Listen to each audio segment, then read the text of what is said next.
How does that transform that relationship? And then we're going to get into that very specifically. But at the top level, when a mom is supplying that son with that respect, what is being achieved? How is that response? What does it look like? Well, I define it as a positive regard toward the spirit of your boy. When you're spitting mad at him, and one of the things that I want mothers to know is not to move into shame as they're listening to this, because mothers immediately begin to think of those moments where they've stepped over the line, and I want them just to relax here. This is just an insight. In addition to your love, I want you to think about some vocabulary words that can soften him, especially when you're trying to get through to him. But in terms of the question you're asking, it's a positive regard toward his spirit. See, the gestures of contempt that the University of Washington studied that females manifest, her eyes darken, face turns sour, hand on the hip, scolding finger, the sigh, the roll in the eyes, the head goes back.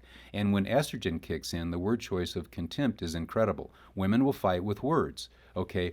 But I say to, in our conferences, do you speak disrespectfully to your husband? Yes, but he should know I didn't mean it. I will stop mid-sentence. He should know I didn't. And in unison, all the women say, mean it. I didn't mean it. And mothers don't mean it toward their boys.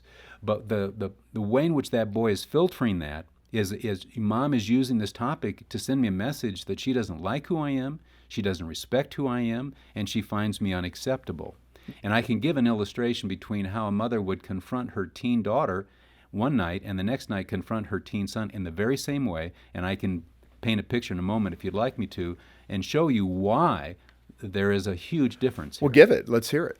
Well, suppose Tuesday night, she's upset with her 13-year-old daughter, and she's got a 14-year-old boy, and she comes and she just rips in verbally to her daughter. And they'll go back and forth at each other. And then you'll watch, a few minutes later, they'll both be on the bed, legs crossed, and they're going at it, venting negatively. And then the daughter says, "Oh, I'm sorry, Mom. I shouldn't have said that." "Well, no, honey, I'm sorry. I was out of line. Will you forgive me? I shouldn't have said it the way I said it." "Well, yeah, Mom, I forgive you, but do you forgive me?" "Yes, honey." Then they'll hug, wipe away their tears, and then once witting, they'll say something, start laughing, and they'll hug, and they'll be good to go until that next episode, and they'll do it again. Next night, she confronts her boy on the same thing, teen boy, and she comes at him, and he just shuts down and withdraws and looks angry. And so then what does she do? She ups the disrespect to get through to him until she sees tears in his eyes. And those tears are not there because he's finally feeling her pain. It's like he's thinking, my mom finds me disgusting. And even though I know Mom loves me, I don't think she likes me. And particularly when he moves into his teen years, where there may be some things that she's discovered that shame him, now he's filtering much of her behavior through those episodes that he feels ashamed about.